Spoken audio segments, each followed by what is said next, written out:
I'm going to try and write the ionic equation for the reaction that I've given. It's a complicated reaction, but a lot of you might already be familiar with this reaction, but not the actual reaction. You would be familiar with the ionic equation for this reaction. This reaction is a redox reaction in which potassium dichromate acidified, there's an acid added as well. So potassium dichromate 6, which is orange in color, reacts with Fe2 plus, which over here is represented by this salt FeSO4. They react and a redox reaction occurs where chromium gets reduced and iron gets oxidized. So this is the actual full equation, and we need to come up with the net ionic equation. So we're going to start off with the first step, which is already given for you, which is that you need to know the states of all the substances. So this is already provided. They're all in aqueous state except for H2O, which is in liquid state. And as we previously discussed, that any salt, acid or base, if it's in aqueous state, it's going to dissociate into its ions. So you must be able to identify which ions are present in each of the compounds. So starting with the first one, it's potassium dichromate. So the two ions, one is potassium over here and the other one is a chromate ion. So it's going to dissociate into its ions. So two K+1 ions would be formed. We changed the subscript to coefficient because previously they were all joined together, so you use small 2. But when you dissolve it in water, the ions scatter, they dissociate, which means dissociate in solution, which means that the two potassium ions are now separate. So you use this large 2, which is the coefficient. So instead of writing the subscript, you write this large 2. So the two potassium ions, and there's one Cr2O7, 2 minus ion, chromate ion, and they would be in aqueous state. So this is the dissociated form of potassium dichromate. Then you have 6 FeSO4, which means that you have 6 Fe over here is 2 plus, and SO4, there would be 6 SO4, 2 minus ions as well, so they would be in aqueous state as well.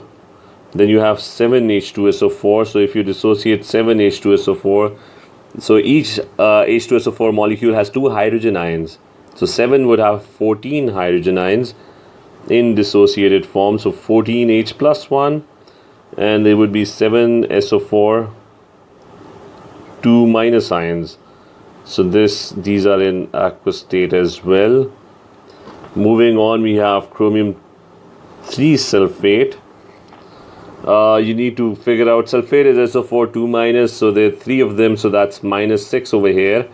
So chromium would be plus 3 because there are 2 of them. So you should be able to identify the charges on the ions, or you can use the oxidation state method to figure out. This is 2 minus, there are 3 of them, so SO4 2 minus means that there's a total charge, net charge of minus 6 on the 3 sulfates. Chromium should then have a charge of plus 6 to neutralize, because it's a neutral molecule, so chromium must have a charge of plus 6, and there are 2 chromium, so 1 chromium would have a charge of plus 3. So Cr is plus 3, and again if they dissociate, the 2 Cr3 plus ions are now separate, and the 3 SO4 2 minus ions are also going to dissociate, so you write the large 3, followed by you have 3 Fe2SO4 3, which means that there would be a total of 9 sulfate ions, and there would be a total of 6 Fe3 plus. Fe is 3 plus over here, so there would be a total of 6 Fe3 plus ions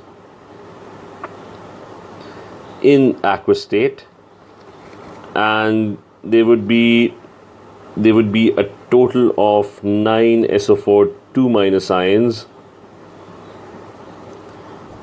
in aqueous state. And then you have K2SO4, so there would be 2 potassium ions and 1 SO4 2 minus ions in aqueous state. And water H2O does not dissociate, it doesn't ionize that much, so there would be 7 H2O in liquid state.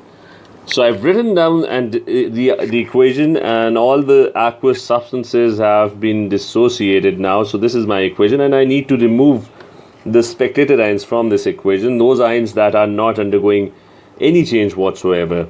So starting off with the first one, we have potassium ions, if you look at potassium on the other side, there's still, so previously initially you had 2 potassium ions in aqueous state. Over there you still have 2 potassium ions in aqueous state, which means that nothing has changed. They did not take part in the reaction, they did not participate in the reaction, they did not undergo any change. So I'm going to remove them. They're spectators, just watching the reaction happen, not participating in the reaction. So we remove potassium ions.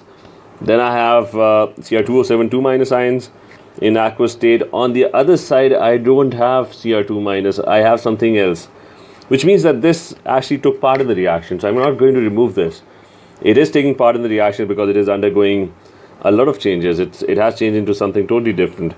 So it took part in the reaction. Then I moved to Fe2 plus. If you look at Fe2 plus, you would notice that there's 6 Fe2 plus in aqueous state. On the other side, I have 6 Fe3 plus in aqueous state, which again indicates that it did undergo a change. It had a charge of 2 plus initially. Now it has a charge of 3 plus. So I'm not going to remove that. It's taking part in the reaction. Now, if you look at sulfate, and actually there are lots of sulfate, a total of 6 plus 7, that's 7 plus 6, that's 13 sulfate ions in aqueous state.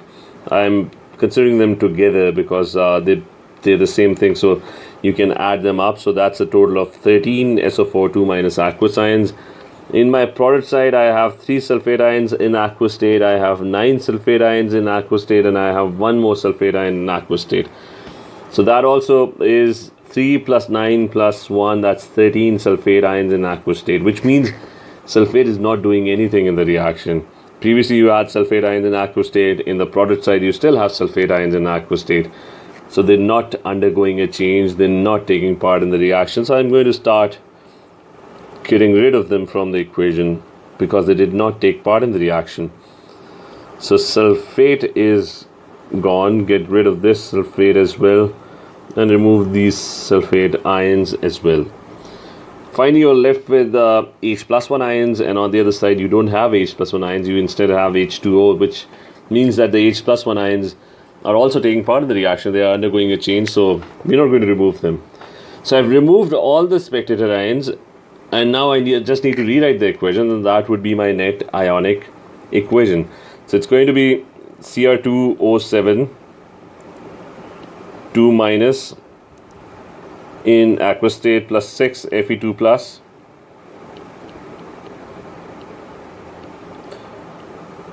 in aqueous state, then 14 H plus 1 in aqueous state, and your products are going to be 2 Cr3 plus in aqueous state, 6 Fe3 plus in aqueous state, and finally you're going to have 7 water molecules, and they would be in liquid state. So this is your final net ionic equation for the complicated reaction that we had written over here.